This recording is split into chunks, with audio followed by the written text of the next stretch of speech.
Hello, it's John Heaton, and today I'm going to show you a few recent vinyl finds and then talk a bit about my upcoming trip to Liverpool, and that should see us through. So the first record I want to show you is a record I picked up in Budapest. It's by Lou Reed. I saw a Canadian copy of this, for which they were charging about £30. And I said to the guy in the shop, "This is a bit overpriced, isn't it?" And he said, "Well, I don't know." So I didn't buy it. And then sure enough, the next day I found a US copy for about half that price. And I can't believe there's too much difference between a US copy and a Canadian copy. So happy to have this album. Comes with the inner sleeve. And I was intrigued to try and discover this album because I listened to a podcast. I think it was called The Joker Men. It's a Dylan podcast. They were reviewing Street Legal, I think. And on that podcast, one of the guys said that he had had the pleasure of meeting Lou Reed in a diner in Manhattan and had gone up to him and said, "The Bells is the greatest album ever made." And Lou Reed had looked at him and said, "Thank you." So I thought, well, if someone is willing to say it's the best album ever made, I better check it out. So I'm just getting familiar with it. It's a very interesting album.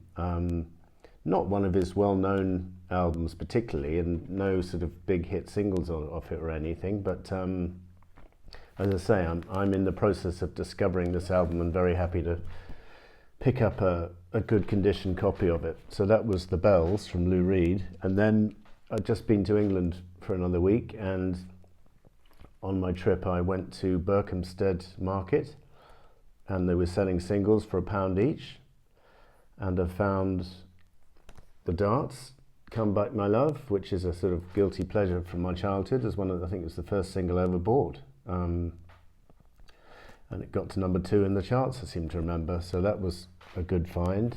I seem to have lost my original copy, so that I've just replaced it just now. It's a picture sleeve of Goodbye Stranger from the Breakfast in America album from Supertramp. Nice picture sleeve, only £1. Got to pick it up really. Same with this, Fleetwood Mac Tusk, the lead-off single. Because I've seen this single in Sister Ray in Berwick Street in London. They were charging £4 for it, so to pick it up for £1 was excellent. Same with this Gypsy single. I'm sure if that was in Sister Ray, they'd be charging £3 or £4 for it, and this was only £1. The single from Mirage, or one of the singles from Mirage, should I say, 1982. And then I didn't have this one before. I mean, I did have it before, but I'd lost it, and so I replaced it. This is the Yoko Ono Single from February 1981, which came out just a couple of months after John died, and was the last track which John worked on, including on the night he died. And it comes with the lyrics, it comes with the musician credits.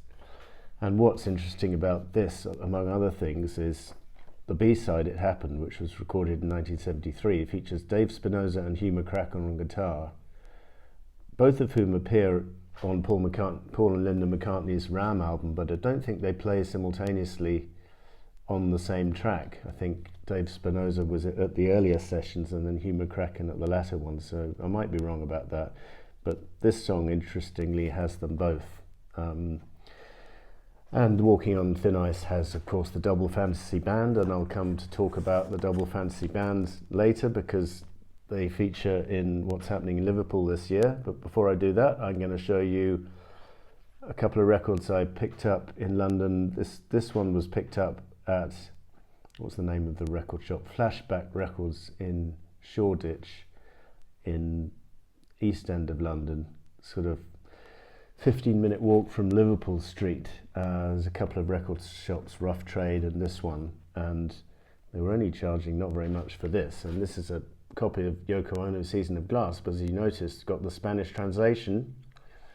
So this is actually a Mexican copy, which I was very happy to have. And on the back you see the titles in English and also in Spanish.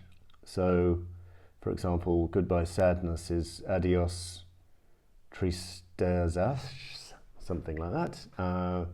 Won't give you all the Spanish translations, but this comes with the lyrics in English. And also what's interesting is it's not on the Geffen label, it's actually on the Warner Brothers label. So I thought that was interesting, contrast to my Geffen copy. Presumably in Mexico they just resorted to the generic Warner Brothers label. And then in Notting Hill Gate Record and Tape Exchange, which is one of my old haunts, not quite the shop it was when I was growing up in the 80s, but still a good shop to visit every now and then, and I picked up this pretty inexpensive Spanish copy of Bridge Over Troubled Water with the title in Spanish, and the sky or the background looking considerably bluer than it is on the normal copy. And here we are on the back, the lyrics printed in English, but the title again in Spanish, actually covering up some of the lyrics, which is a bit annoying. But anyway, this was not expensive, very happy to have that. And then also I picked up in England the latest, or what I think is one of the latest Ultimate Music Guides, and it's to Leonard Cohen. And the thing about Leonard Cohen is I recently got into his albums. I picked up, I think it's the first two, and an album called The Future. I think those are the only three I actually own. And when I got this record, this magazine, normally what I do is I skip to the albums and I look at the star ratings they give each track. But with this one, I haven't cheated. I've been going through it chronologically, reading the album reviews, looking at obviously the ratings. I've skipped the interviews in between the albums, but I'm actually I've got up until the 1973 or 4 album. Is it the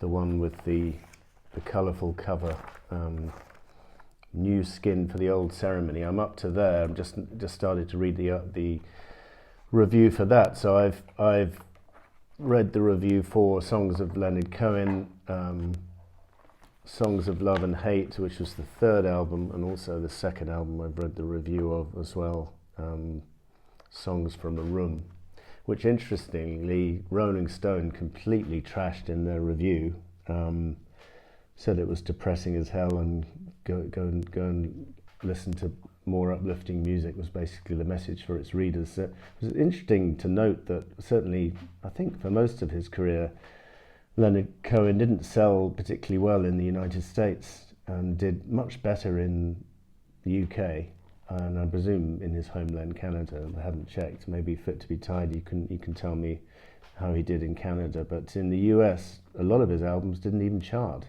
or were very low. And actually, I'll admit, for years I thought that Leonard Cohen was a bit depressing or a bit depressive, and not very uplifting music, and I steered clear for that very reason, and I was wrong, because I've now discovered if you listen to his words, they're very meaningful and thoughtful and insightful, and his melodies are often very nice as well. And I think it's Bob Dylan remarked on that fact, saying his melodies are great, almost as great as his lyrics. So he's well respected by his peers, just not particularly successful in chart terms. And I was also interested to read that his most popular song, Hallelujah, was not even released till 1984, which is quite late in his career. Anyway, suffice to say, I'm getting into Leonard Cohen. It's quite a joy to have such an extensive back catalogue to go and discover, having not really touched his music for the last 40 years. So that's quite exciting. Looking forward to that, and I'll keep you posted. And apologies to those of you out there who are experts. I can't share my thoughts on his music because really I'm kind of like a beginner, but I'm looking forward to the journey.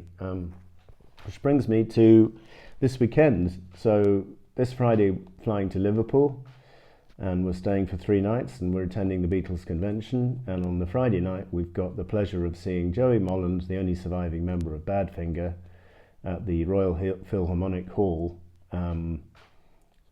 playing what I presume will be a set with his own backing band, but he normally does Badfinger songs, and maybe a few solo. So that'll be good. And also we've got 3 members of John Lennon's Double Fantasy Band, Tony Levin, Earl Slick and Andy Newmark. So I have been digging out my record sleeves. I'm not going to take the records, but I'm going to take a bunch of record sleeves which feature those musicians and try and get a couple of signatures if I can get hold of them. I'm not sure how accessible these people will be. I mean, I remember in the 90s, you could be pretty sure that you could meet people attending the convention and get an autograph. I'm not sure how it is these days. It's probably a little harder, I would guess. But anyway, I'm taking the sleeves for Ring of the Fourth, which features Tony Levin, Straight Up, which obviously features Joey Badfinger, Station to Station features Earl Slick, George Harrison features Andy Newmark, and Double Fantasy, which features all three. So fingers crossed for that. And I will also be meeting James Griffiths up in Liverpool, and we're going to do a joint video on Queen. I think it is our favourite top 10 Queen songs up from the earlier era anyway, so watch out for that. It'll be on James's channel anyway. So thanks for watching. We'll see you next time.